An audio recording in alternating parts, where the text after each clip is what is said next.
My golden child stepbrother tore my ear off because I wouldn't give him money. But I recorded everything and sent him straight to jail. My entire childhood is filled with memories of my elder brother being coddled by my family.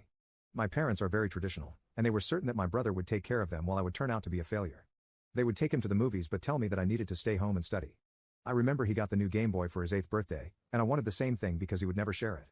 But when I asked for a gift, they grounded me because demanding things is not a good attitude. Ever since then, I became scared to ask for anything. I had to go to bed hungry one time because no one called me for dinner, and I was too afraid to ask for food. This one time when we were around 13, he kicked a football and smashed one of the windows in our house.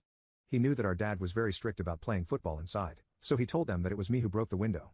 I tried explaining that I was hanging out with my friends at the time, but they didn't believe me. I was grounded to my room for an entire week and all my toys were taken from me. By the time I entered high school, I was practically ignoring everyone at home and focusing on finding a job. That's because my parents had made it clear that they would sponsor my brother's college tuition, but not mine. So if I wanted to get further education, I needed to save up for it on my own. So I started balancing my school life alongside a job in retail. Fortunately, I met some friends in high school with whom I later started a business. When I turned 18, my parents kicked me out of their house, so I went to live with one of those friends. I used the money I saved up for college to invest in our business, and thankfully it became successful. Now, I just bought a new house and held a celebration to which I invited all my friends and family who supported me. My parents and my brother were not invited. However, my brother somehow found my address and showed up to the party in a suit. I didn't want to make a scene and decided that I could accommodate him for just one evening, and invited him in. I was going to introduce him to my friends, but then he asked if we could talk in private. So I took him up to my room, and the thing he asked me for blew my mind. Apparently, the money that our parents were giving him as an allowance wasn't enough because he wanted to buy a car. So he came here to ask me for some cash, since he assumed I was now rich. I said no, because I didn't have as much money as he thought I did in the first place. But he became really persistent, and almost demanded that I hand over the money I had hidden away. I explained to him that under no circumstances was I going to give him a single penny. I told him, our parents coddled you like an angel and you took full advantage of that. I had to earn what I have on my own and I worked hard for it.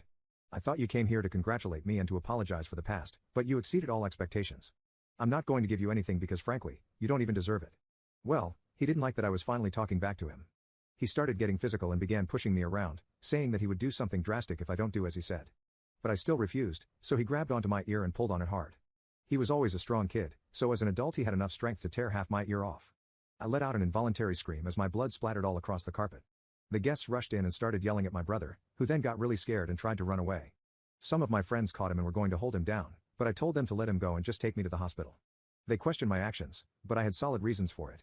You see, it was my house and I had set up cameras everywhere, especially in the room where my brother attacked me.